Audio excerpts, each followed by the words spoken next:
Morning, good afternoon, good evening, those who have joined the IBPSA webinar session. Thank you all for joining. It's pretty nice day here in India. It's raining heavily. And I'm glad that Darren Robinson has agreed to offer one more session on IBPSA platform. Darren is a part of the Sheffield School of Architecture, and he's chair in architectural and urban sciences. I had an opportunity to meet him here in India when he visited. This session is based on urban modeling, which is based on a chapter which he has authored in a book edited by Jensen and Roberto Lombard, which is also endorsed by IBPSA. Over to Darren. Okay, thank you, Rajan, and welcome to the webinar. So this talk will be in 4 parts. So I'll just provide a little bit of context or motivation for urban modeling. Then I'll talk about the nature of the urban modeling challenge, in particular of the urban systems that we ought to strive to simulate to better understand how we can go about improving upon sustainability of urban systems. And by urban systems, I mean anything from a neighborhood to a district to a city to an entire urban region. Then, given the focus of this community and the book that this webinar relates to, then I'll focus on modeling of the energy use of buildings in their urban context. And there I'll really talk about 2 key modeling strategies at different levels of granularity. So one on typological sampling and the other on what I call microsimulation. And then I'll just say a few remarks to wrap up and open up for questions.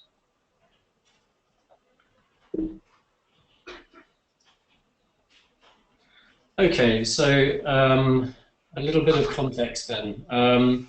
So the global population was relatively stable at about 10 million up until about 10,000 years ago.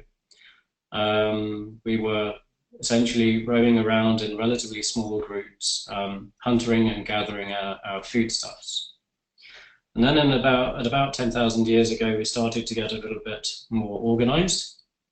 And we learned how to tame our environment so that we were able to grow crops in a relatively organized way. And little by little, we improved upon the efficiency of our crop choices, of our irrigation techniques. We started to undertake trade with neighboring communities, even neighboring countries. And so the global population increased as the effective productivity of the land improved. And so little by little, we were able to... I don't know what you mean by increased as the improved. We were able to improve upon the efficiency of the provision of food, which meant that more people could be sustained from the land, liberating them from agricultural activity so that they could engage in other kinds of activity relating to producing wood products, metal products, to construction activities, and so on. So we started to see the first formal settlements. Then a couple of thousand years ago, we started to become yet more productive in exploiting our land. We started to see relatively larger civilizations.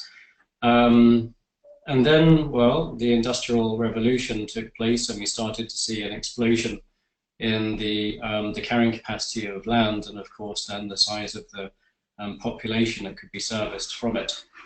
And so in this graph, we see that there's a very sharp changing gradient from the prior tendency of us relatively in a relatively labor-intense way, exploiting land to then using mechanization to improve upon the provision of food from land and the enrichment of soil nutrients as well to improve the productivity of land.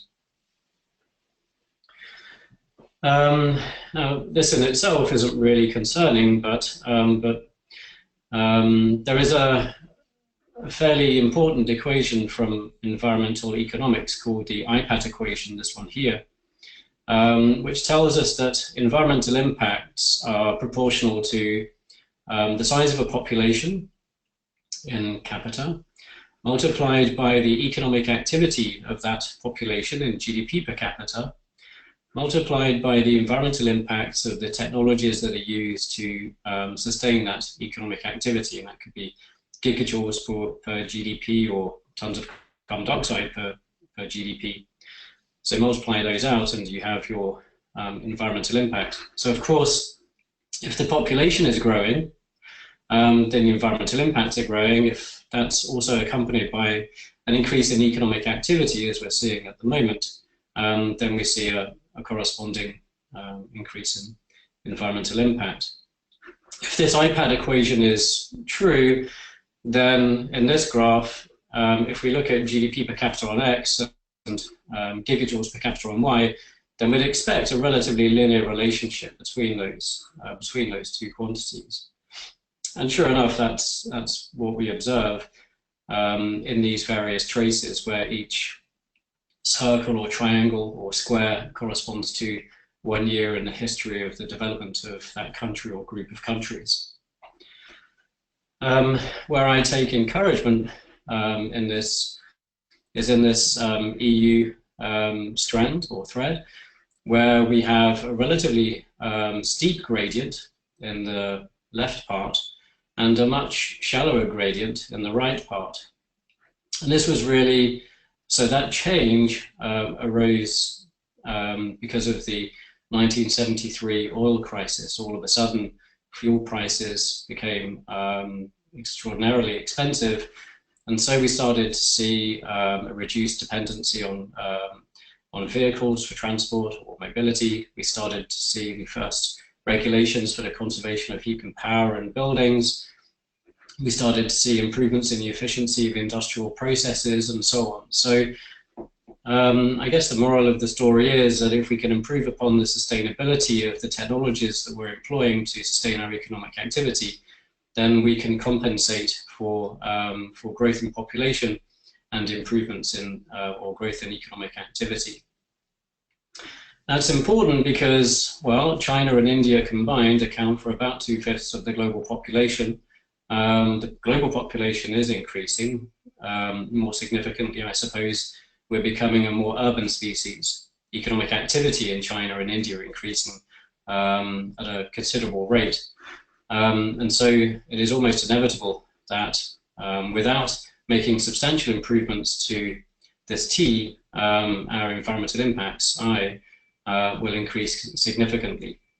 And that, of course, is going to have negative implications for climate change.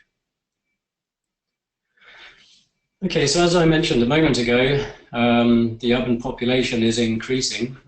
We reached parity in 2007 for the first time with the rural population, so we became half urban for the first time. We are now what we call Homo urbanus. We are now fundamentally an urban species. It is forecast under medium fertility projections that the urban fraction of the global population will increase to about 3/4 by 2050, that the total global population will increase to 10 billion. And this is alarming, considering that already 3/4 of global resources are used in cities that are responsible for about 80% of GDP. So our cities are really at the core of considerations of how to go about reducing our environmental unsustainability or improving our environmental sustainability in the future. Okay, so what are our urban systems? What are our cities? Well, we can think of them in an abstracted way as being self-organizing, nonlinear and open systems whose emergent structure, and there I could be talking about social structures, physical structures, economic structures, so whose emergent structures depend upon the bottom-up interactions of the firms and individuals from which they're comprised. These are systems that take in relatively low entropy or moderately disordered energy materials, metabolize those materials and energies, and export relatively higher entropy waste products. Now, to understand how environmentally sustainable a city is, we would ideally be able to characterize this in a coherent way and have a scale of environmental, or a continuum of environmental unsustainability. Now, ideally, well, theoretically, at the leftmost extreme of that continuum, we might have what we call an autarkic state. That is a state in which we are not taking in non-renewable resources, and we're not either taking in renewable resources, and of course then we would have no exports. But of course, we can't sustain life under those circumstances, since life is absolutely dependent upon the import of solar energy. So perhaps we could have an autonomous state where we're not importing non-renewables, but we are importing renewables into our city boundaries. And that may be possible for very small communities, but in all likelihood, given the expectations that we have of modern standards of living and the kinds of constructional and infrastructural materials that we're using, then it's more perhaps realistic that we extend our geographical scope and think about cities as being regionally autonomous, so that now they can interact with their local hinterland. What we don't know at the moment is what a city might look like that is regionally autonomous. What we do know is that pretty much every city on the planet right now is towards the extreme right of that continuum. We have very little insight at the moment into how to go about shifting the performance of a city from that extreme right, relatively industrialized state towards a point approaching the extreme left, in all likelihood then the regionally autonomous state. We don't know what strategies to employ, we don't know what the city might look like if it were minimally unsustainable. And things get more complicated still when we take into consideration social and economic factors. So even if we knew how to shift or how to transform a city's functioning towards the leftmost part of that continuum, well, it might not be socially desirable and it might not be economically viable. So these are things that we need to better understand. And that's where modeling really comes to the fore. So for me, there are really three core modeling questions. If we were charged with planning a new city from scratch, how should we structure it? So given some target population size, given some distribution of employment sectors in a particular location, what should be the distribution of land uses and building uses? What should be the energy systems and the transport systems that we employ, for example? Another fundamental question is, given that most cities that will exist in the future already exist now, how should we manage the evolution of an existing city so that it can be transformed into a better, more sustainable functioning future state? And how can we address these challenges for cities of very different functions and scales and in very different contexts? So we want our models to be generalizable, to be able to model a small city of a few tens of thousands to a mega city of tens of millions.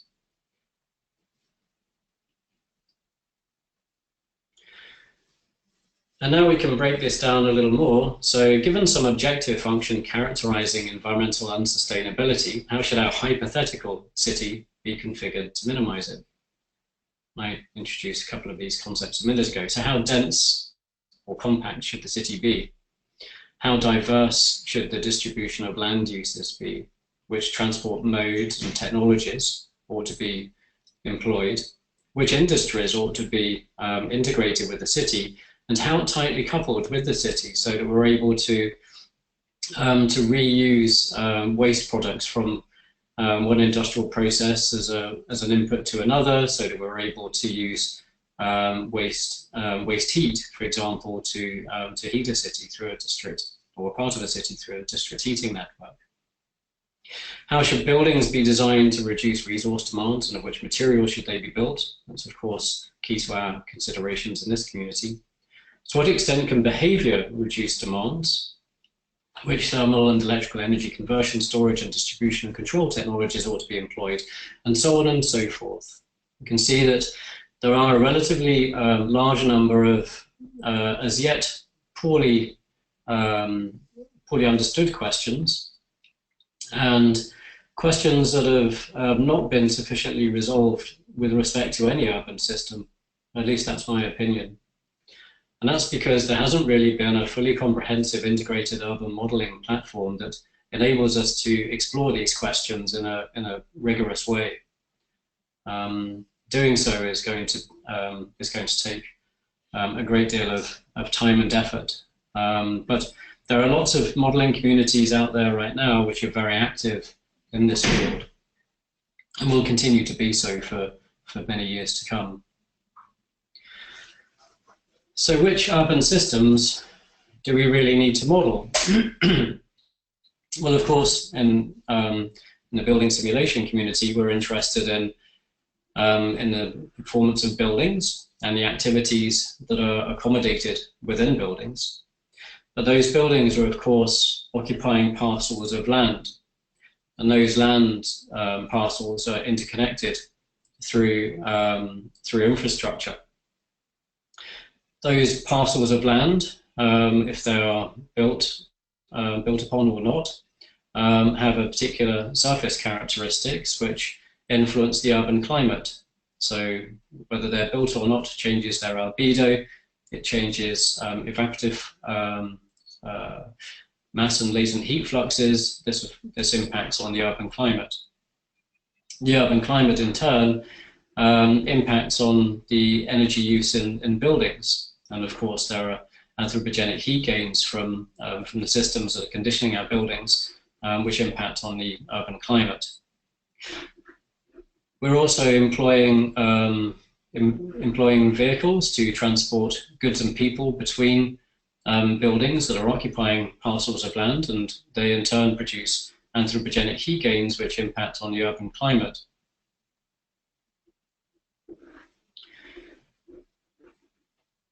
The people that are being transported between buildings that are occupying those buildings need also to be modelled. But of course, we can't really build up a detailed representation of a city's real population, understanding their age, their gender, their employment status, educational level, their income, and so on, for very good ethical reasons. There are many data sets that are describing aspects of the socio-demographic characteristics of urban populations, but for good reasons we're not able to acquire individual raw data and to tie those data sets together. We can use aggregated representations of those socio-demographic characteristics and build up a synthetic population generator. Okay, we also know that, that our buildings and our infrastructure and our vehicles and furnishings within our buildings also are consuming or using raw materials. Those raw materials are also a feedstock of industrial processes, which may also be employed to produce food. They also use water. They produce waste. We can also derive energy from waste, and of course energy is being used within buildings and also by our transport, mode of transport, and by our industrial processes. So we have a large number of interrelated urban systems that need to be taken into consideration at perhaps different levels of granularity depending upon the questions that we wish to answer of our urban models and upon the scale of our analyses. And wrapped around this more physical simulation capability is a need to take into consideration the ways in which urban actors, so could be individuals, households, firms, or institutions, so how those actors respond to regulatory or financial or educational or technological or peer influences that might lead to changes in their investment decisions. So that could be, for example, decisions to invest in more efficient building energy systems or energy conversion systems integrated into buildings, or to change their behavioural practices relating to their use of energy resources, a change in the choice of mode of transport, etc. Now, within the book chapter, I focus particularly on the first four of those systems, so buildings, land use, urban climate, and transport, as well as upon energy. But given the focus of IBPSA and these webinars, then I thought it would be appropriate to focus in the remainder of this talk on the modelling of buildings and activities. Okay, so as I mentioned earlier, there are, well, I didn't mention all of these. There are three principal strategies for modelling energy use in buildings at the urban scale. So macro simulation takes a relatively aggregated view of the stock and how the stock is likely to evolve over time, for example, between, let's say, now and a relatively far future horizon of, let's say, 2050. And generally employs either stationary simplified energy modeling techniques or uses statistical representations of the energy performance of the stock. Typological sampling tends to represent the urban stock in a rather static way. So we're not now modeling the way in which the stock is likely to evolve into the future.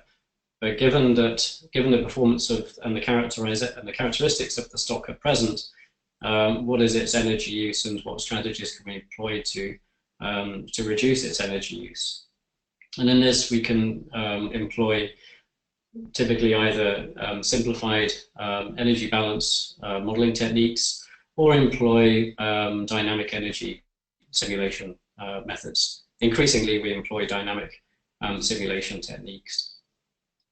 And the third strategy, microsimulation, is an explicit dynamic simulation of a stationary scene, but now in its true spatial context. So whereas in typological sampling, we're simply simulating individual archetypes of building, but ignoring interactions between buildings. Whereas in microsimulation, we are explicitly simulating interactions between buildings, particularly radiative interactions. Okay, so I'll describe some work that myself and colleagues at the University of Nottingham have been doing on typological sampling in the context of a European research project called InSmart. Now, for InSmart, we were tasked with developing a model of the city's housing stock, so that we could test strategies for improving upon the energy performance of that housing stock as part of a larger program to advise the city regarding the formulation of a more robust sustainable energy action plan. So that larger project involved the modelling of the housing stock, the non-domestic stock, as well as of the transport system and the underlying energy system, which satisfied the energy needs of building and transport systems. Okay, so we went through a 5-step process in InSmart for modelling the housing stock. And the first step involved defining the typologies of building to be represented and how those typologies were distributed amongst the stock. So in this, we really identified different age categories, and we identified different morphologies of housing. So we looked at flats and terraced housing and semi-detached housing and detached housing primarily. And we looked at, as I mentioned, different epochs from Victorian through interwar, post-war, 60s and 70s to relatively modern properties.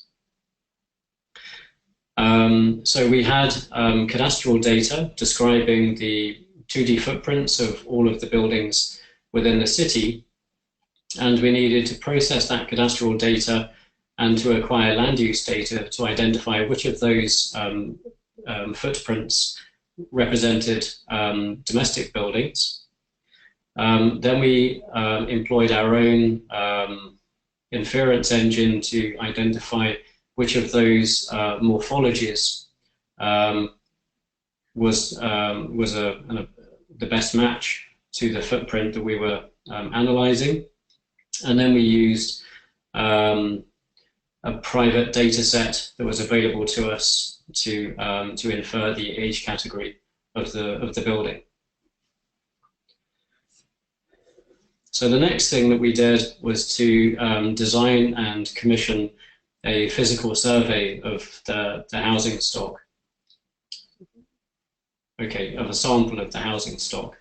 And so we designed a survey, a physical survey methodology that was performed by an independent organization on 600 properties, which were chosen to cover the range of typologies that we wished to represent and ultimately simulate. So they did this. We then performed local sensitivity analysis on the parameters that were surveyed to, of course, identify the parameters to which simulated energy performance were most sensitive, and those then needed to be explicitly represented within a simulation methodology. Okay, so using the survey data, then we constructed cumulative distribution functions describing the distributions of the parameters to which our simulated energy performance were most sensitive, and created Latin hypercubes for each of the typologies that we wish to simulate. We then sampled from these and simulated synthetic stocks relating to each of the typologies that we wish to simulate, and we then sampled from the energy performance relating to those synthetic stocks and assigned a simulated energy performance to each instance of a building that corresponded to that typology. And so in this way, in a relatively computationally efficient way, we were able to simulate the housing stock of around 100,000 buildings of the city of Nottingham. And we preserved the relationship between every building and the instance of the synthetic substock that we'd simulated, so that when we were making a change to the characteristics of this element of the substock, that would be automatically reflected in the energy performance of the instance of the actual building in the stock of Nottingham, so that it was relatively easy and efficient to evaluate the impact of strategies to decarbonize the housing stock.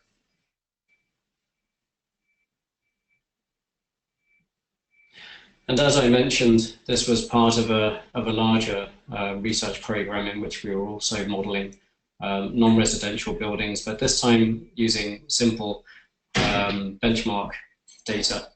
And we built up a zonal transport network model. In fact, that was done by an alternative partner within the project. But that would be the subject of a different talk.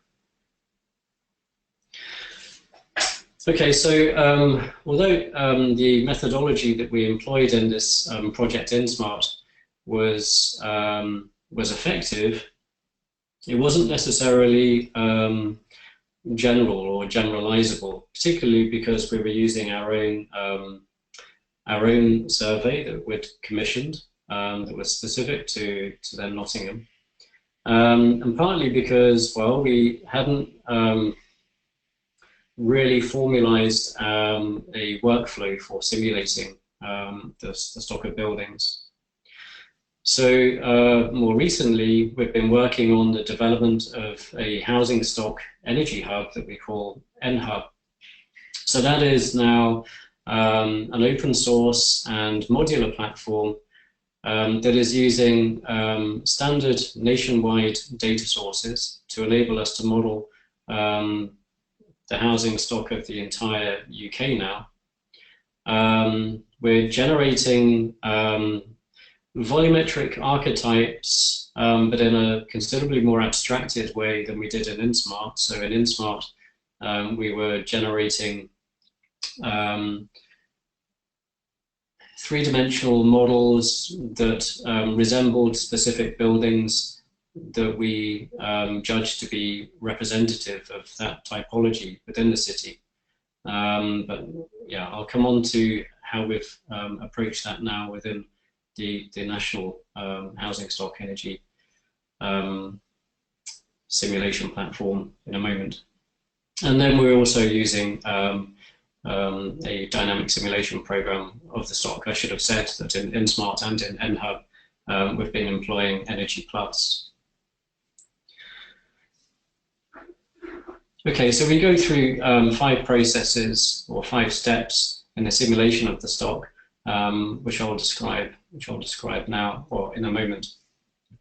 Before doing so, I did say that we're using a nationwide housing survey. It's called the English Housing Survey.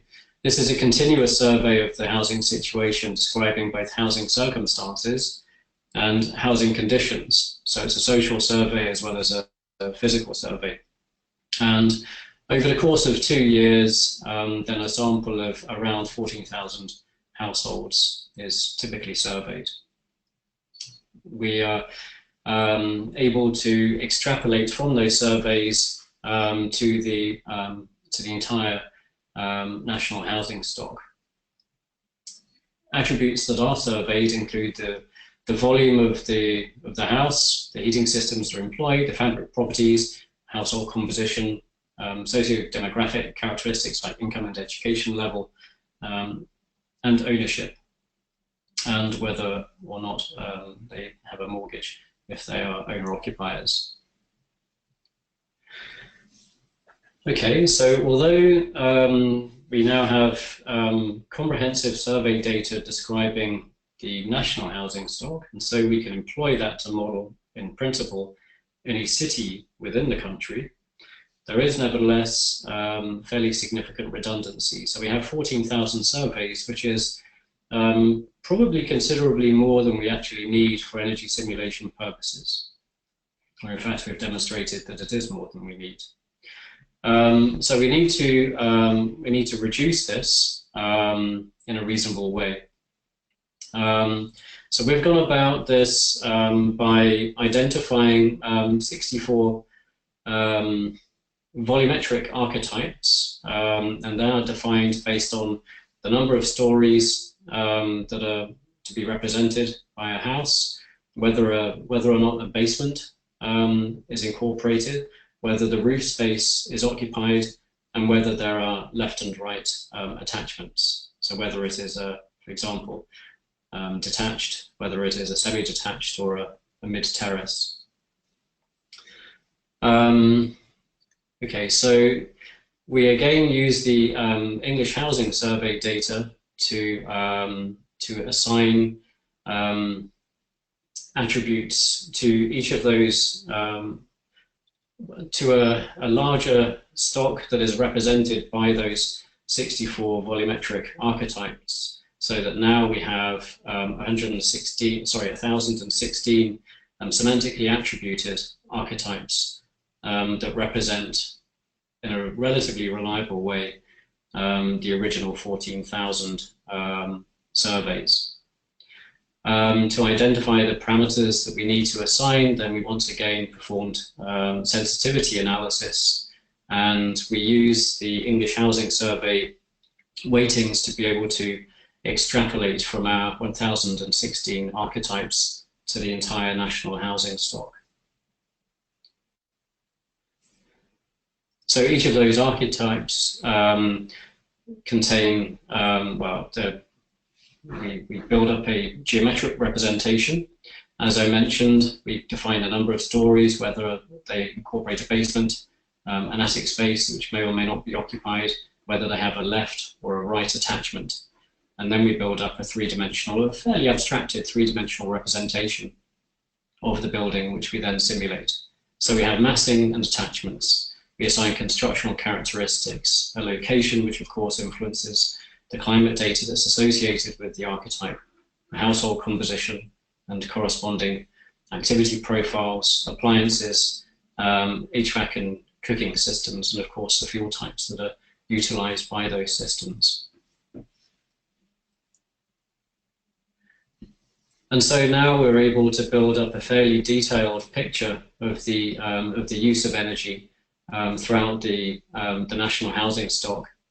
And because we've developed a fairly well-structured, modular, and open platform, it is pretty straightforward for us to modify the characteristics of any of the underlying archetypes so that we can test the effectiveness of strategies to improve the conservation of energy by insulating the wall or roof, by replacing single with double glazing or triple glazing, by draft proofing, and by improving upon energy efficiency through alternative lighting systems, through alternative electrical appliances, or indeed by substituting HVAC systems. Because we're also able to simulate our archetypes on a high-performance computing facility, then we can simulate the entire stock in around 8 minutes.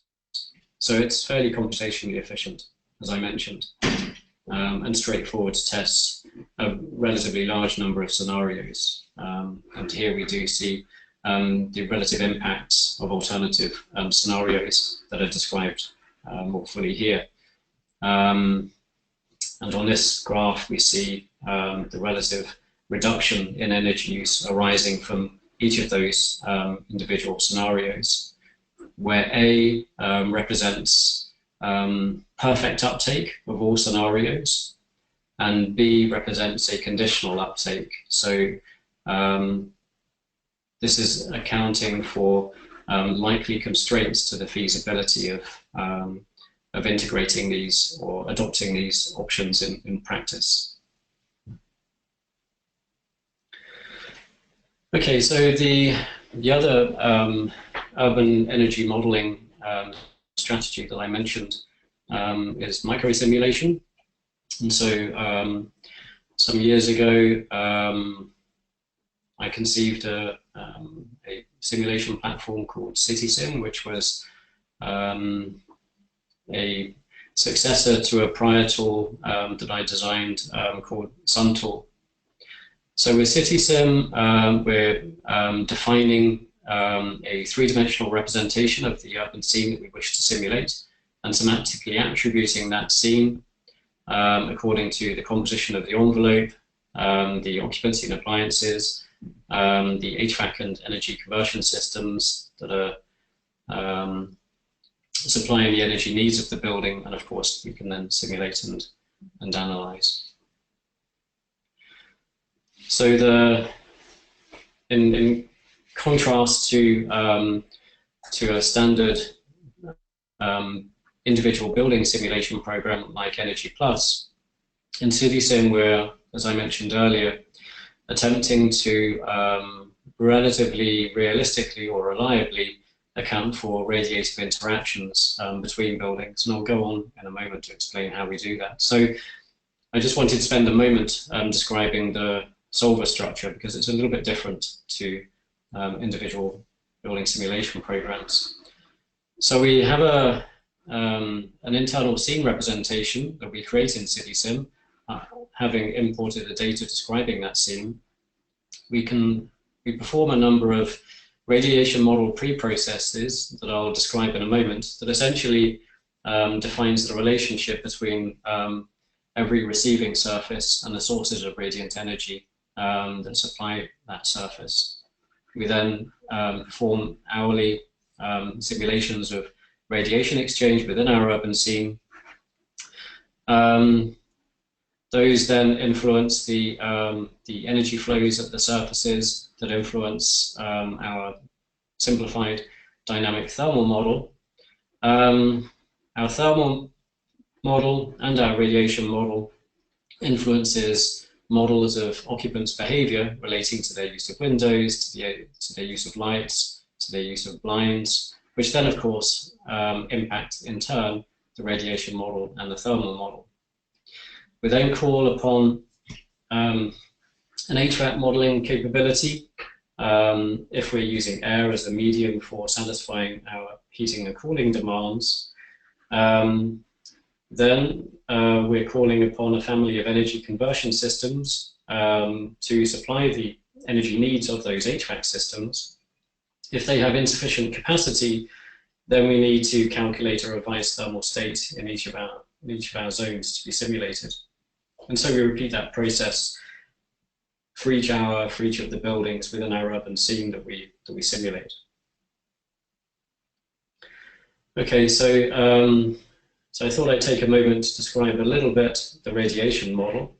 So this implies or applies a four-step process. So first of all, we discretize the sky vault, and we calculate the hourly radiance at the centroid of each of the 145 patches that describe that sky vault. Then we perform a number of renderings. So first of all, from the centroid of each receiving surface to the outside world, to define relationships between that receiving surface and the sky patches, and also between that receiving surface and other occluding surfaces, or surfaces that occlude sky patches. So we're defining patch view factors and occlusion or obstruction view factors. And where we have multiple surfaces occluding a particular sky patch, then and this is where we make a considerable computational saving, we merge those occluding surfaces into a single surface whose radiance is defined by the largest of the occluding surfaces. So we're basically just merging them all together, and we're saying that the brightness of that agglomerated surface is the same as the brightness of the largest contributing surface. And in some scenes, that means that we're able to reduce the number of energy exchange pathways by orders of magnitude. We perform a similar kind of process, but now rendering from the position of the sun towards our urban scene to determine the fraction of the receiving surface that is visible from the sun and that is thus insulated by the sun. And then we build some matrices and determine the contributions to surface irradiance from the sun, from the sky, and from reflections of occluding surfaces. Okay, and in this I suppose, perform another trick. So we have a normal sky, and we also have an upside down sky. So basically, we're using the same form of model. It's now an upside down sky, and that's accounting for reflections from below the horizontal, so from ground surfaces or below horizontal built surfaces. But it's the same form of calculation to calculate the incident surface irradiance. Okay, so is that model any good? Well, upper left here we have annual irradiation distribution simulated for a part of London using radiance, and upper right using this simplified radiosity algorithm. And at the bottom here we have essentially a difference plot where anything that is green is within 10% and anything that is not is of course in excess of 10%. And what we typically find is that deviations that are in excess of 10% are at surface edges. And this is really primarily due to interpolation errors within radiance. So it's a fairly good model, and it's around 5 orders of magnitude quicker than radiance, so rather well suited to urban applications. Okay, so the other category of model that was in red in the slide describing CitySim solver's structure relates to the stochastic modeling of people's behavior. So hard-coded into CitySim, at least originally, were models of occupants' presence, we see up here, models of occupants' use of windows, and models of occupants' use of shading devices. So those have all proven to be fairly reliable models.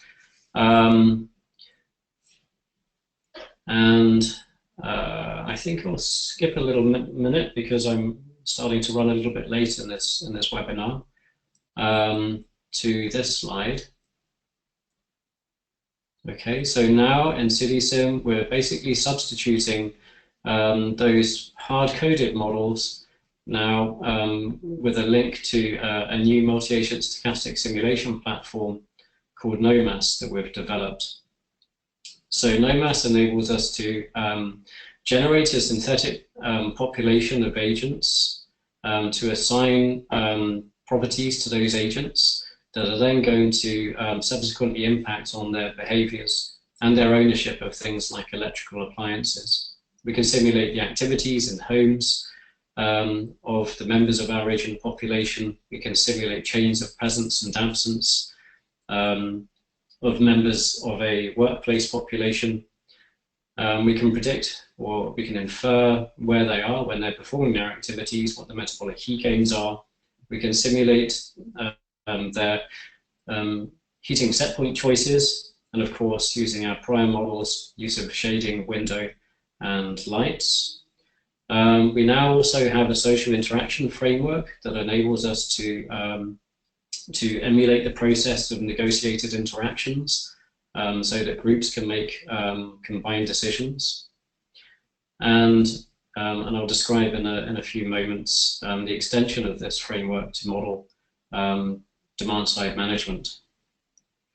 So if I just quickly go back, well, so yes, we can simulate relatively simple forms of building and produce essentially probability density functions describing heating or cooling energy use.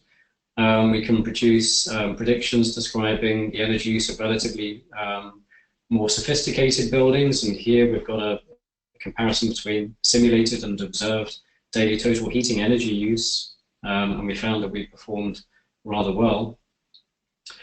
We simulated a relatively larger scene some years ago in the city of Neuchâtel when I was working in Switzerland. And I better skip this in view of time, but right now we're working on the simulation of the microsimulation now of the whole housing stock of the city of Nottingham. This means that we need to work on improving upon the efficiency with, or the granularity with which we represent our geometries. We also need to split our scene so that we're not simultaneously simulating the entire stock, but breaking up our scene into relatively large parcels of a few thousand buildings, and that we can then simulate the energy use of multiple instances of CitySim using a high-level architecture platform that we're in the process of developing. Okay, I mentioned a moment ago that we've recently worked on a generalization of our multi-agent stochastic simulation platform to enable us to not only model people-to-people interactions, but also person-to-device interactions, device-to-person interactions, and device-to-device interactions. By a device, I mean an electrical device that could be supplying electrical energy, like solar cells. It could be storing electrical energy, so a battery or an electric vehicle, and a supplied a demand device. So that could be lights, computers, electric cookers, and so on. And so we're able in this way to simulate the ways in which appliances might respond to the availability of locally generated energy, and the ways in which people may respond to cues to bring about behavioral changes. Okay, so to wrap up, and sorry this has taken slightly longer than I anticipated. So microsimulation is quite data and processor hungry, but it is urban sensitive and it is very powerful since we have an explicit representation of that building in its true spatial context. Urban typological sampling is not currently urban sensitive, but it is much less hungry. National typological sampling is adaptable to urban scales, but this requires care since we're using national survey data that might not well represent features that are specific to a local stock of buildings. I believe that open solutions are needed in terms of both models, but and of workflows that are populating those models and of the underlying data that they utilize. And I suppose crucially, I believe that the real challenge and where there's real potential now, and here I'm talking about the next 5 to 15 years, is of the development of integrated urban physical and social modeling capabilities. Okay, and that's it. That's the end of my presentation. Thank you for listening.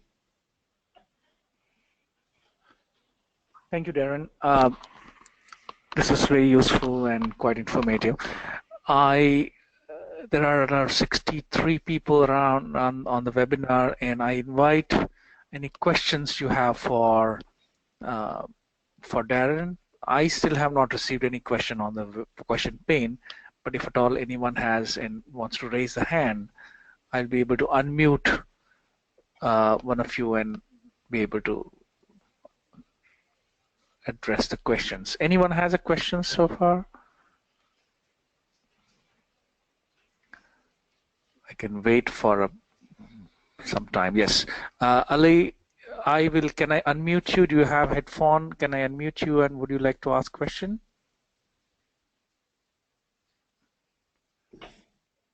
Yes, I have unmute you and you can ask question, and then after that I will go to Venugopal Ravi.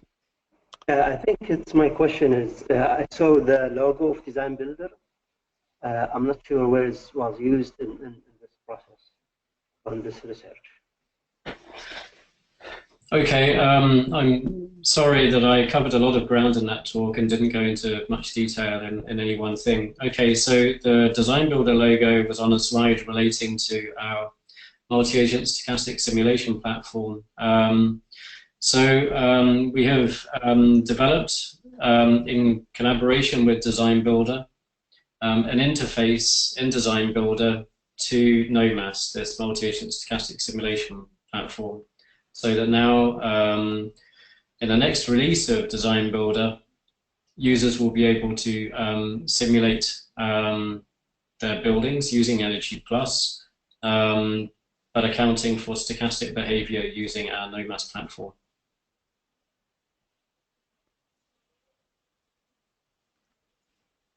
Gopal Ravi, you may ask question directly to Darren.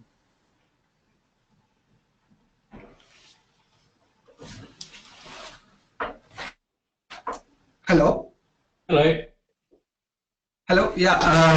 I just had one query. Like I saw one of the slides where you were representing the entire housing stock in one model, in a simple model.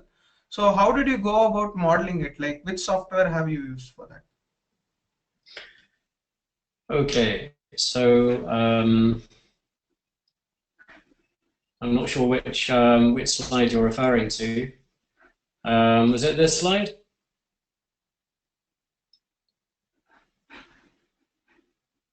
Okay, well, I'm assuming it was this slide. Okay, so the software that we were using was Energy Plus. And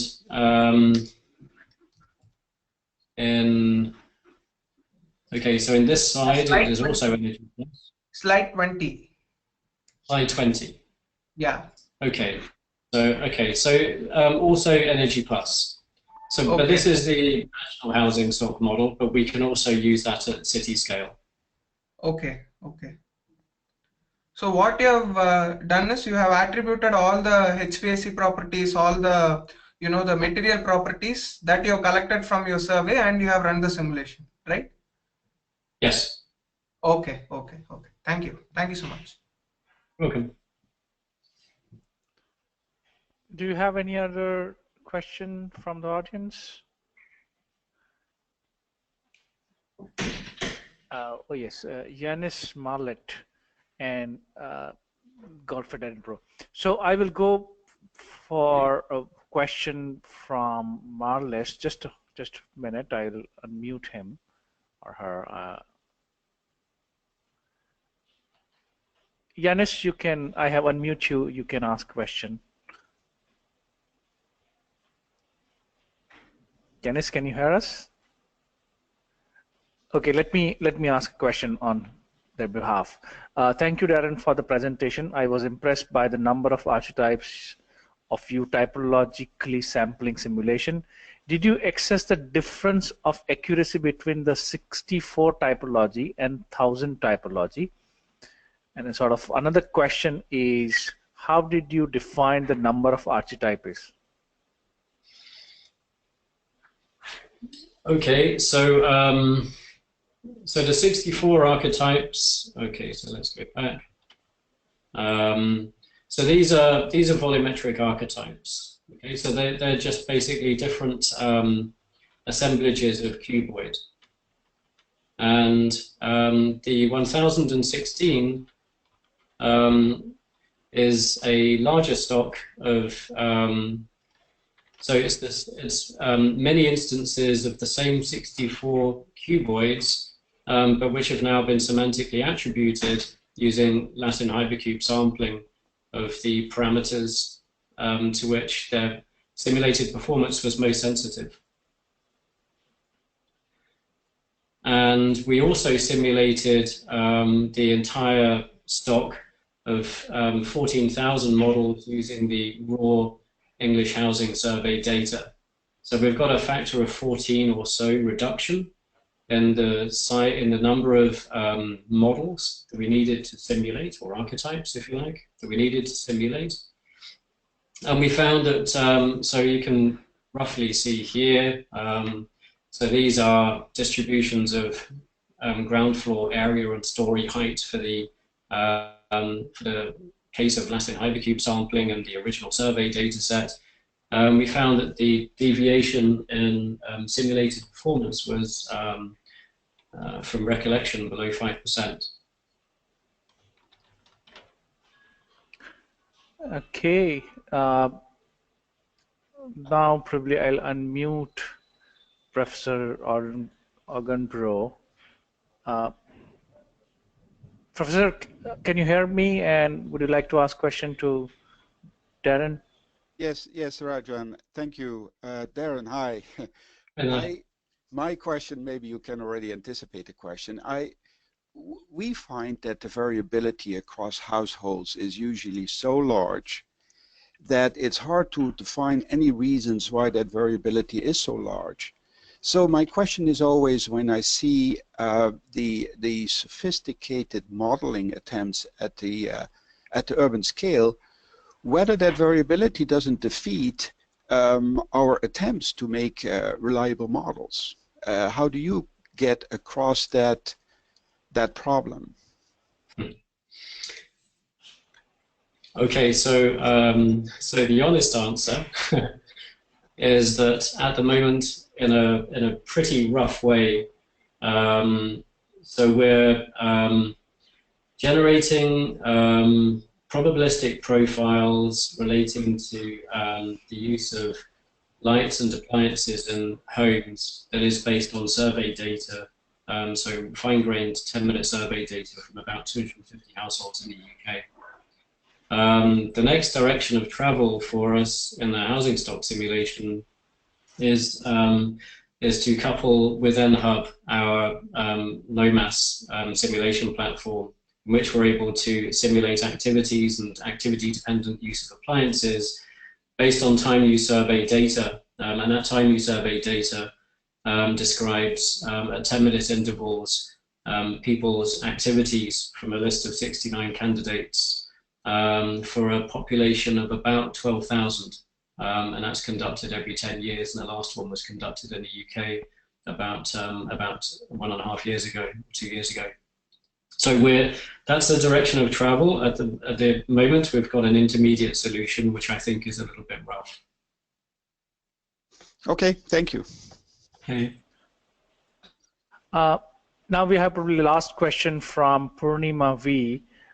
She's asking question about slide 21. And the question is perfect uptake difference between base, all, 1 and 2, and 1, 3. Question 2, what cohorts used in a conditional uptakes?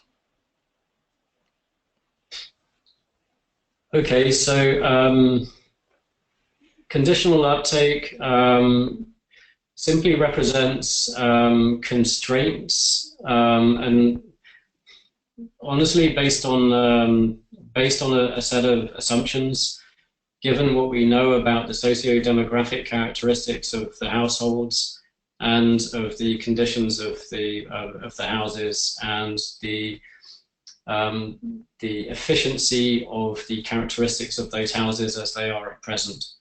So perfect uptake assumes that even if a building has been already partially renovated or its performance has been improved, but there is considerable scope for it to be further improved, that it would be further improved. And the conditional uptake is setting some pragmatic limits over the extent to which reinvestments of the same kind of measure are likely to happen. And it's also accounting for the fact that that households have limits to their disposable income that would undermine their ability to invest in some measures. So it's a combination of factors. Okay, thanks. And I think we have one more question. Is from Devang Chauhan. Devang, can I unmute you?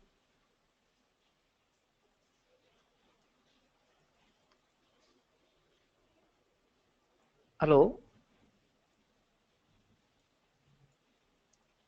Hello? Devang, can I unmute you? Anyway, so let me ask question on his behalf. The question is, can you elaborate more on social modeling that you mentioned? How is the coupled with the modeling of other processes? I'm not sure I fully understand the question. Would you mind repeating it? Yeah, Darren, can you elaborate more on social modeling that you mentioned? Mm-hmm. How is it coupled with modeling of other processes? Okay, so so that goes back to this slide. So at the moment, this is more aspirational than real. So we've made quite a lot of headway in terms of developing our integrated physical urban modeling platform, and we're only a few months into developing the social modeling platform that needs to wrap around this. But what we're aiming to be able to do is to predict the ways in which households, firms, and different typologies of firms and different typologies of household, but also public institutions, are likely to respond to strategies or to policy interventions to encourage the uptake of decarbonisation measures, or to encourage changes in behavioural practice. And those policy measures are likely to involve those 5, perhaps individual, perhaps combinations of those 5 stimuli: regulatory, financial, educational, technological, and peer. So at the moment, we're, at least for the City of Nottingham, defining our agent archetypes, so in terms of households and firms. And we're developing, if you like, at least informed by literature, a pragmatic structure to this platform that would enable us to at least perform a first pass at simulating how those agents might respond to those different stimuli. The task that we have ahead of us to add credibility or to this platform will be to gain calibration and validation data, but that's likely to be a relatively medium-term endeavor. That's useful, Darren. I don't think that we have any other question coming up from the audience. I thank you again for spending time with us explaining the urban systems and urban science modeling. Thank you, Darren.